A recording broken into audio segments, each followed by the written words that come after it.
يعني نضعه جانبا. ممكن بسيط جدا كده اتدخل معك ثواني انتظر. عشان توضح لك لا الصورة يا بسم الله. قحطاني، يا قحطاني، أنا أرى أن تسجل نقاط لا أحسن. سجل تقاطعني سجل. مو وسوف مشكلة. طيب تدل طيب، علي لا عشان لا تسلسل يفهمنا الأفكار. غلط، بس لاني ما قلت هذا الكلام، وحاشا وكل لم وضح يحكي وضح السنة. وبين أنت لازم تبين، لذلك قلت لك انتظر، لأن أنا شفتهم في التعليقات البوم الليبي وولد العاصمة يعني مخطئينك تماما. الحديث الصحيح الذي يعني هو ذكر يعني بحشو كتب الأحاديث والسنة بأحاديث موضوعة وإسرائيلية، وأنا أقول له بأن الحديث حتى يقبل ويكون صحيحا لديه شروط، ولم يضع أحد من الفقهاء أو المحدثين شرط مخالفة القرآن. الحديث هو الذي رواه عدل ضبط عن عدل ضبط من أوله إلى منتهاه من غير شذوذ ولا علة. هذه شروط الحديث الصحيحة عند السنة، في حين أن الشيعة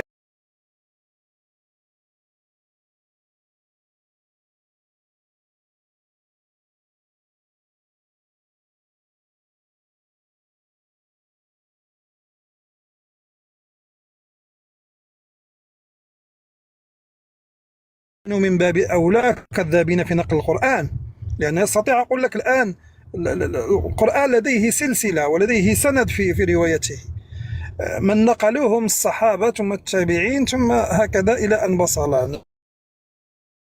والروايات كل الروايات التي أتانا بها القرآن هي عن سلسلة من الرواة. إن كذبنا هؤلاء الرواة في نقل السنة كان من باب أولى أن نكذبهم في نقل القرآن. هذه قاعدة ذهبية عند العلماء وعند الأصوليين وعند الفقهاء.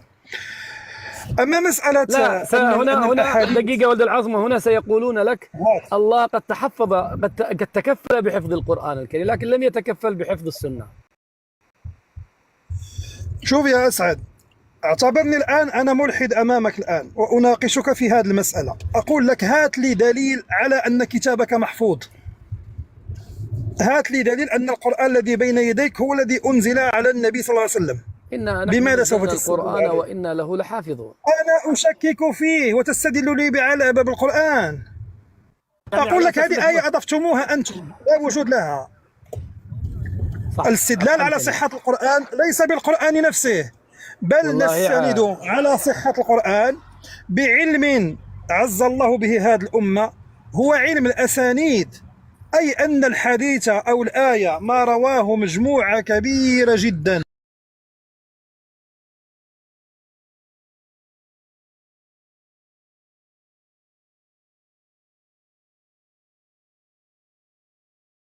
الأسانيد هو الذي يحفظ لنا سند القرآن وسند السنة.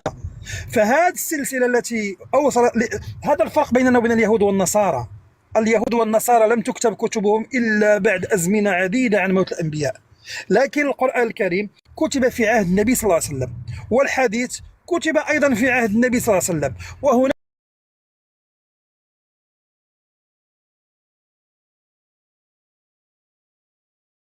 هناك رسائل وصفائح كتب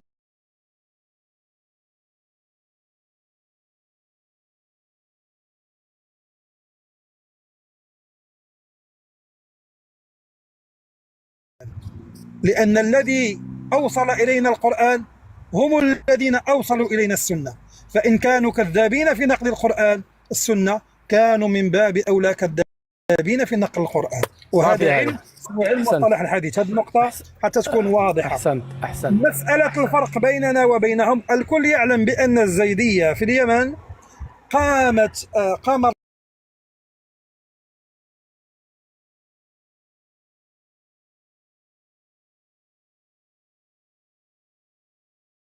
سواء الزيدية في اليمن كلهم الآن يدينون بولاية ولاية الفقيه لإيران، لأن الدعم المالي والمراجع تم يعني شراؤهم، فأصبحت الاثنى عشرية الجعفرية البغيضة هذا الدين، لا أسميه مذهب، هو دين قاموا بنشره بطريقة خبيثة جدا. دين آخر غير ذاته.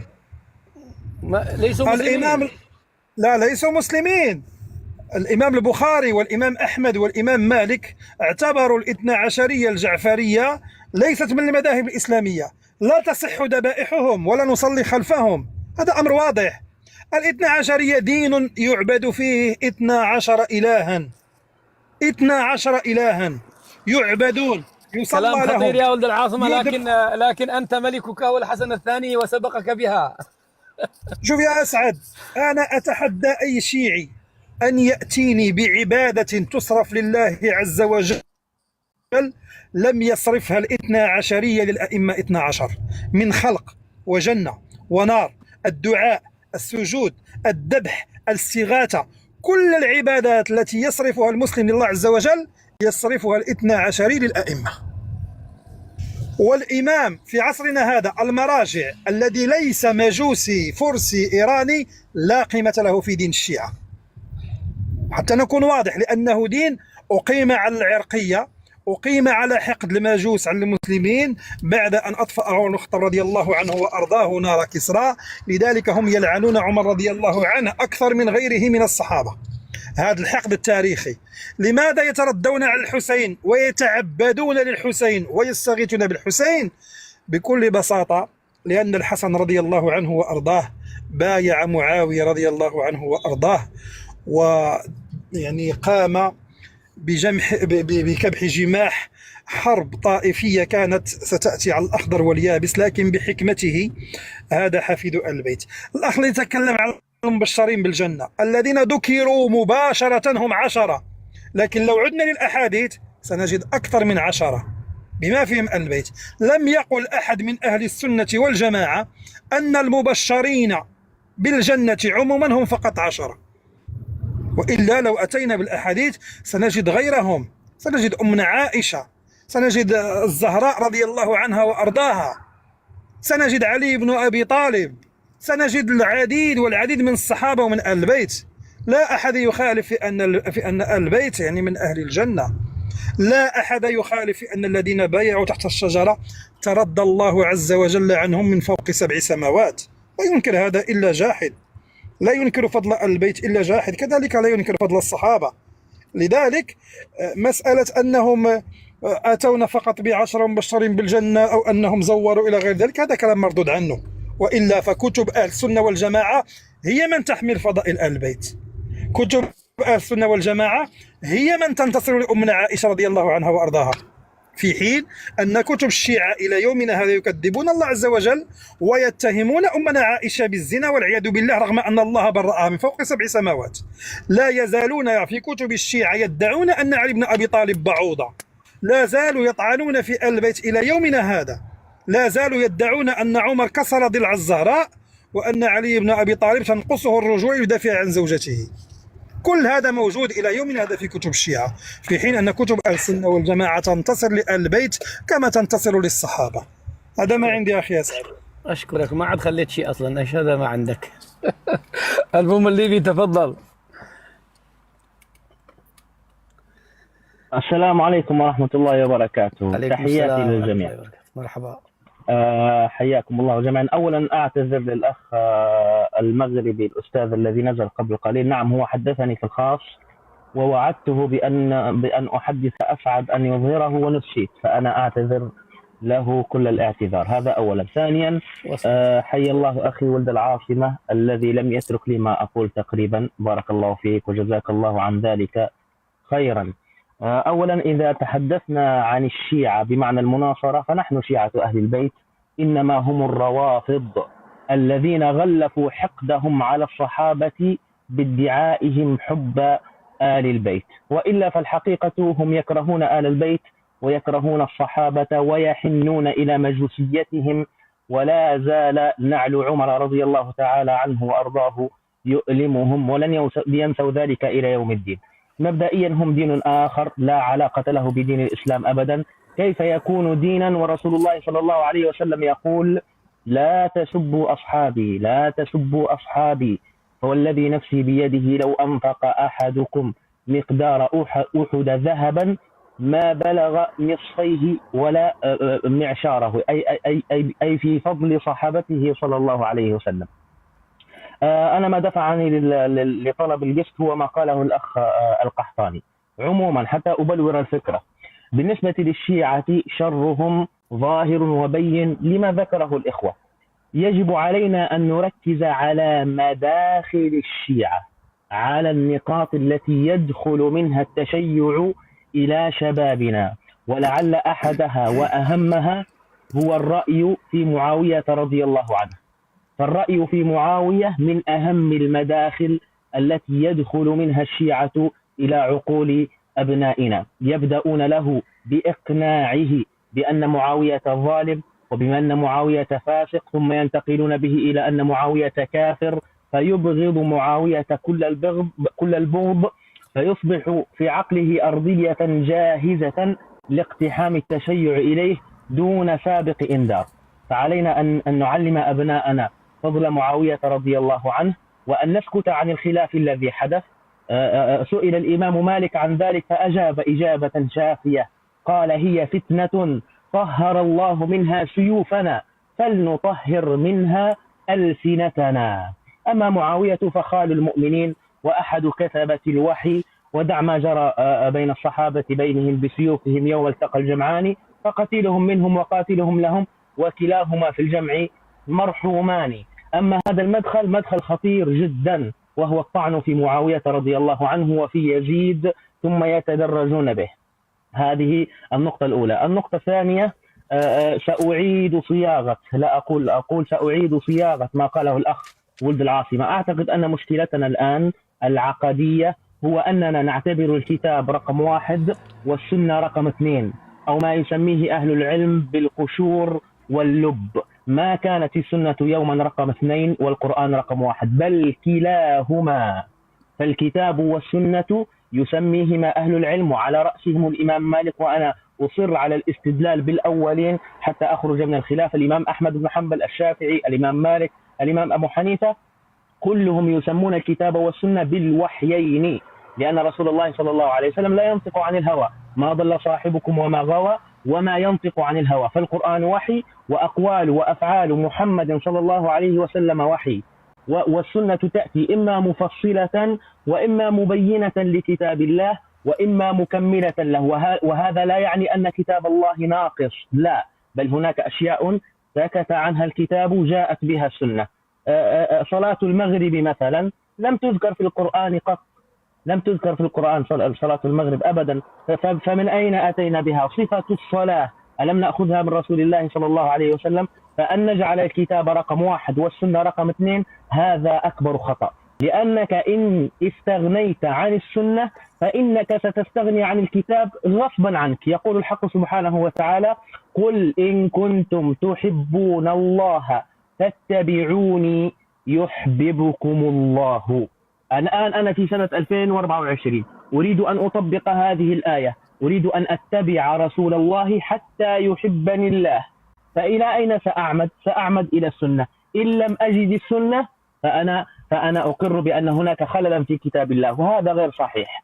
الكتاب كامل والسنة كاملة محفوظة. قلت أنت يا أخي أسعد أن الله أذن بحفظ الكتاب ولم يأذن بحفظ السنة، هذا خطأ. السنة محفوظة لأنها أحد الوحيين الذين أوحاهم الله عز وجل لهذه الأمة، ولا يمكن أن يكون كتاب دون سنة. إنا نحن نزلنا الذكر وإنا له لحافظون، يقصد به الكتاب والسنة. إنما الأخطاء في فهمنا للسنة.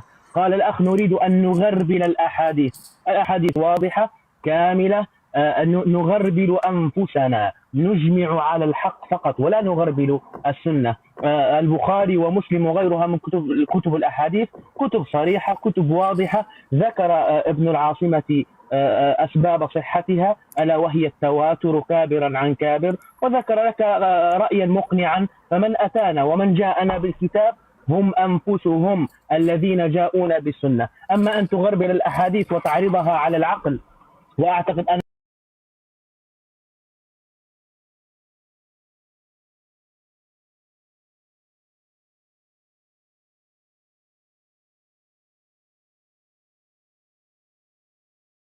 إما أن يكون النقل خاطئا وإما أن يكون العقل غير سليم. أما أن نقول والله السنة تحتاج إلى غربلة وحاشا لرسول الله أن يفعل وحاشا لرسول الله أن يقول، ما كان الدين يوما بالعقل. ما كان لمؤمن ولا مؤمنة إذا قضى الله ورسوله أمرا أن تكون له الخيرة من أمرهم.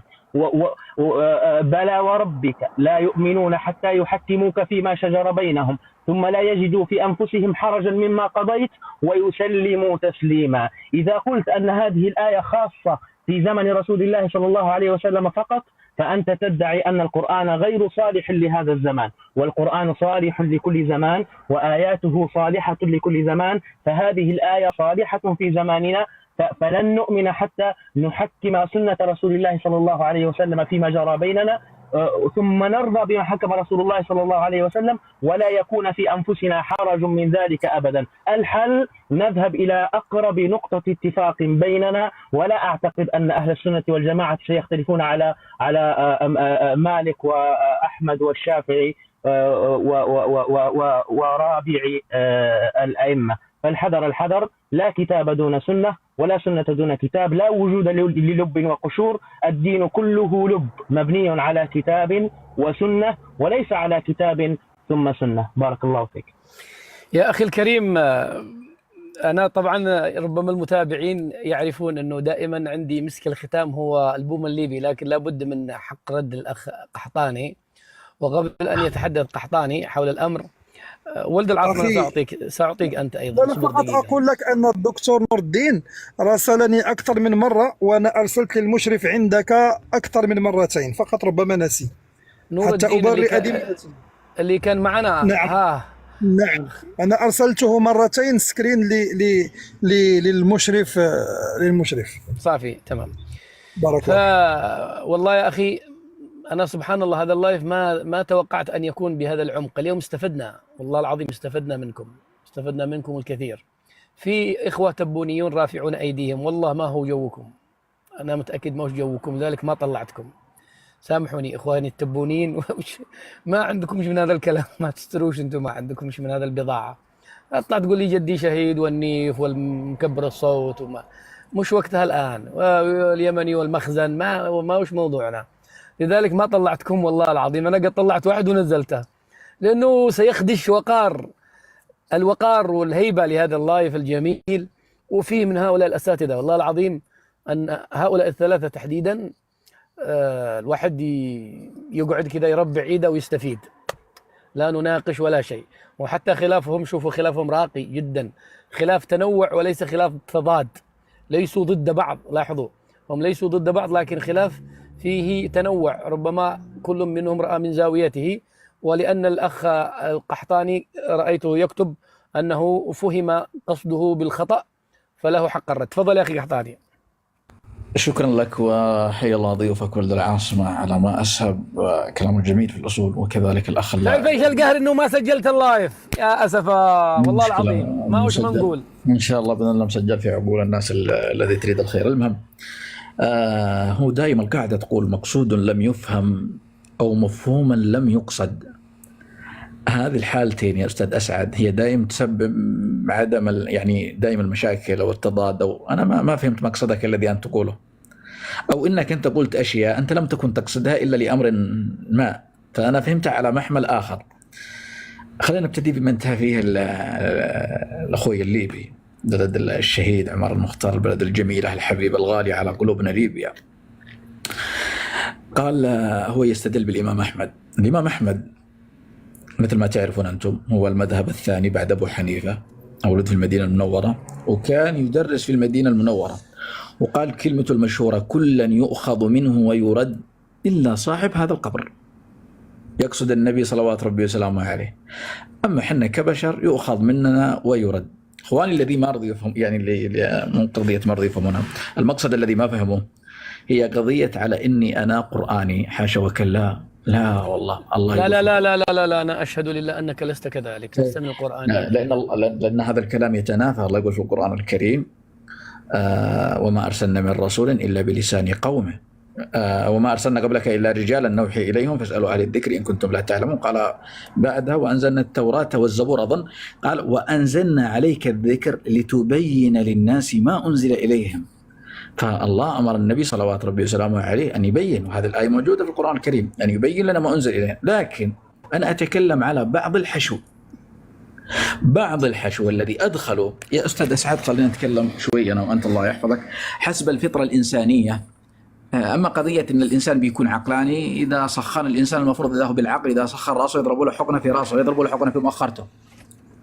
إذا كان بكل شيء نطبقه حول العقل، كل شيء بالعقل، إذا سخن جسمك يضرب لك حقنة في الرأس، ما يضربوها في المؤخرة. المؤخرة وش لها ذنب يعني في هذا الأمر؟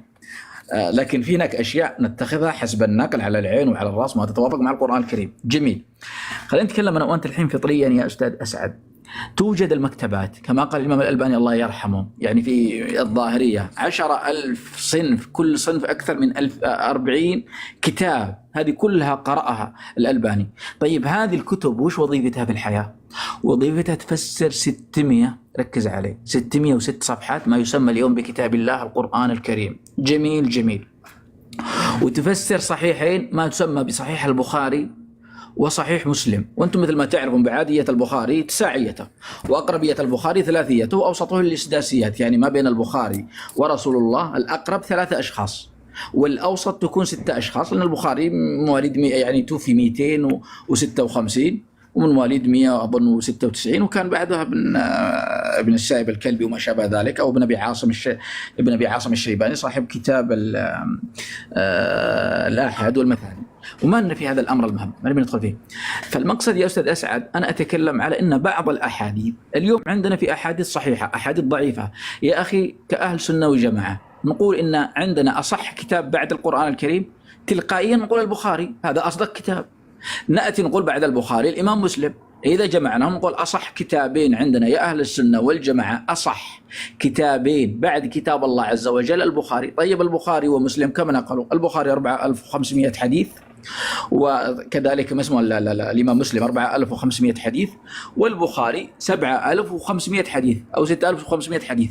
هذه كلها يعني 10,000 حديث أو 11,000 حديث جمعها الشيخ البخاري محمد بن إسماعيل البخاري مع تلميذه الإمام مسلم.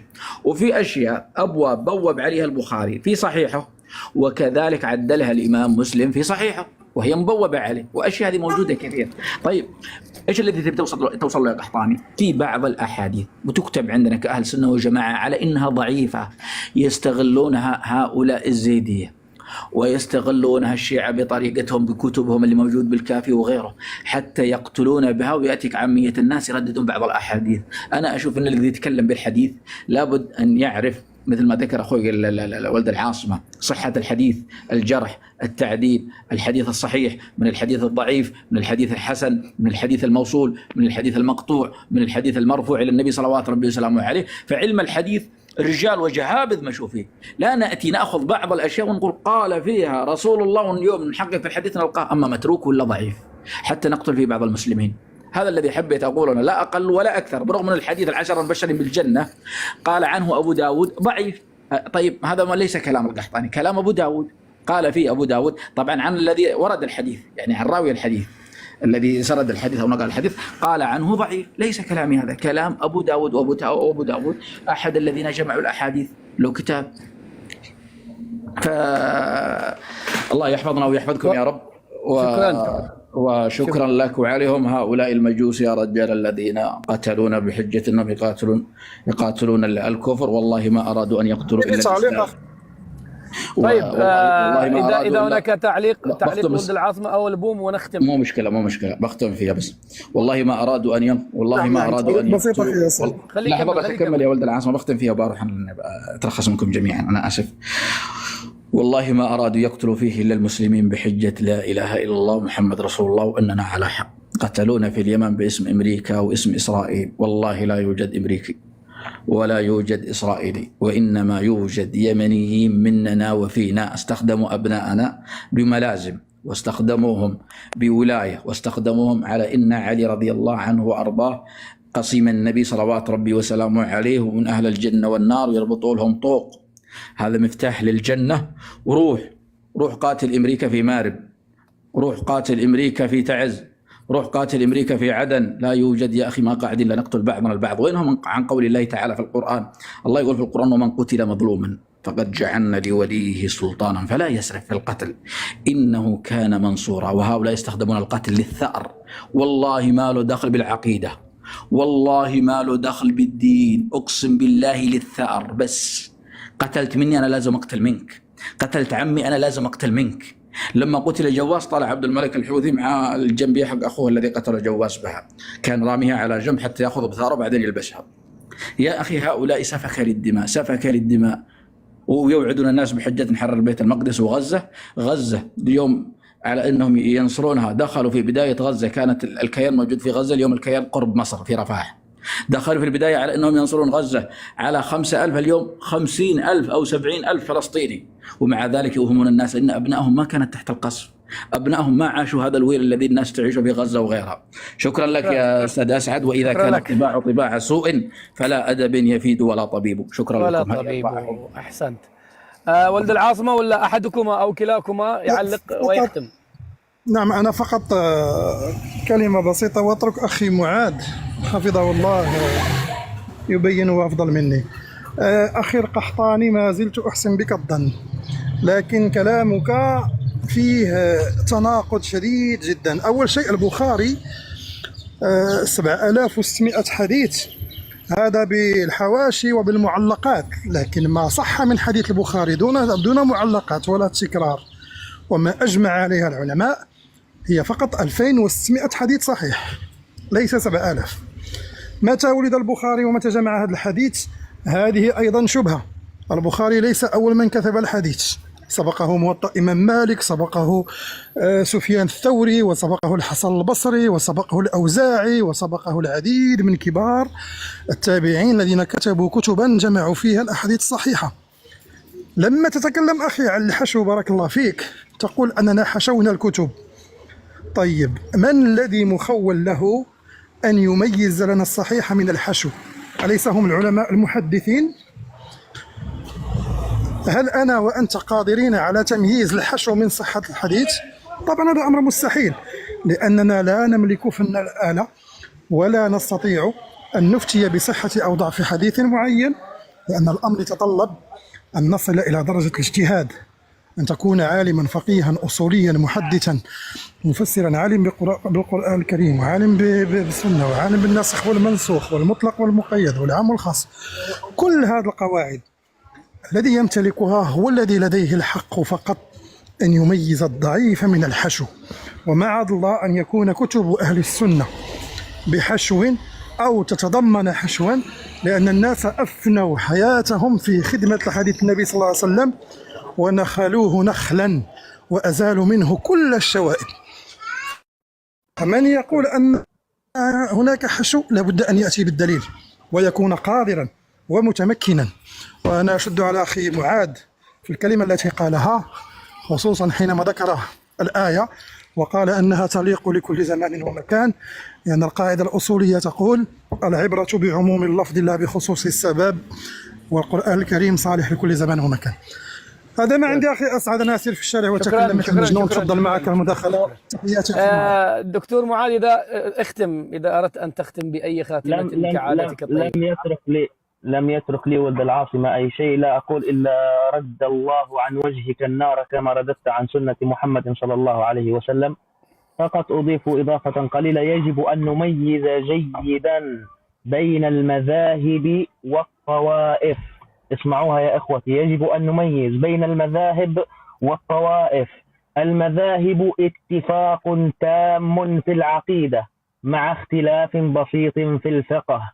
أحمد ومالك والشافعي وأبو حنيفة متفقون اتفاقا تاما في العقيدة، إلا أن لديهم اختلافات بسيطة جدا في الفقه. الاختلاف في الفقه تنتج عنه المذاهب، لكن الاختلاف في العقيدة تنتج عنه الطوائف والملل والنحل.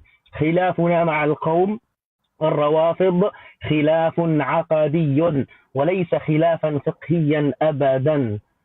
أما بالنسبة لما ذكره الأخ من أن كثرة الكتب وكذا، سبقني ابن العاصمة حفظه الله، نعم هناك أحاديث مكررة وهناك حواشي وما إلى ذلك. مثلا إذا ذكر كتاب التوحيد سيذكر حديث بني الإسلام على 5 ويصرف له رقم، ثم إذا ذكر الحج سيذكر حديث بني الإسلام على 5 ويصرف له رقما آخر. بالنسبة لعلم الحديث علم قائم بذاته يسانده علم الرجال. علم محفوظ من الله عز وجل بحفظ القرآن الكريم، لأن السنة ملازمة لكتاب الله عز وجل.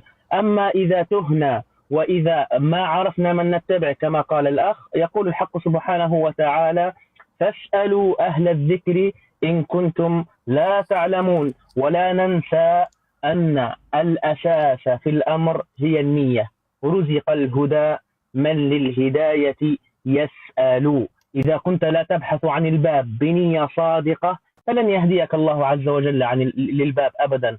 اصدق في نيتك للبحث عن الدين الصافي من دون زيادات ولا بدع ولا انحرافات، فيهديك الله عز وجل حتما لهذا الدين. إبراهيم عليه السلام لما رأى الشمس بازغة، لما رأى القمر بازغا، في الأخير عجز وقال: لئن لم يهدني ربي. فيجب أن نقول دائما: لئن لم يهدنا ربنا، ونسأل الله الهداية بصدق. فالرجال يعرفون بالحق ولا يعرف الحق بالرجال. لا تكون تلك المسألة حقا لأن فلان قال، بل فلان على حق لأنه وافق الكتاب والسنة. أما بالنسبة للمبشرين بالجنة فهناك مبشرون مخصوصون صحت فيهم الأحاديث. حتى أنت يا أخي القحطاني تستطيع أن تكون مبشرا بالجنة، لأن رسول الله صلى الله عليه وسلم قال: أنا زعيم ببيت في ربض الجنة لمن ترك المراء، لمن ترك الجدال دون جدوى. تعهده الله عز وجل رسول الله صلى الله عليه وسلم بالجنة، شهد له بالجنة. فتستطيع أن تكون أنت أيضا من أصحاب الجنة إذا وافقت الأحاديث التي شهد رسول الله صلى الله عليه وسلم لأصحابها بالجنة. أخيرا أقولها وبكل وضوح: يجب أن نكون عنصريين في انتمائنا لبعضنا البعض. نحن أهل السنة، نحن أهل الكتاب والسنة الذين يسيرون على الدرب الصحيح. يجب أن نكون عنصريين في مساندة بعضنا البعض دون شفقة ولا رحمة. ويجب ألا نغتر، ويجب ألا يضحك علينا هؤلاء الحمقى ويسرقوا منا دماء المجاهدين والأبرياء في غزة، فتكون النتيجة مدحا وثناء عليهم. هذا الإنجاز الذي يحصل في غزة الفضل فيه لله، ثم للمجاهدين، ثم لهؤلاء الذين دفعوا الأجنة من بطون أمهاتهم من أجل أن يدافعوا عنا. بارك الله فيكم وجزاكم الله خيرا. أسألكم بالله ما رأيكم في لايف اليوم؟ أسألكم بالله أنتم قبل أن أذهب قولوا كلمة في التعليقات أمانة. أما أنا والله استفدت يا جماعة، استفدت أنا اليوم فائدة كبيرة جدا. المعلقين أنا آسف والله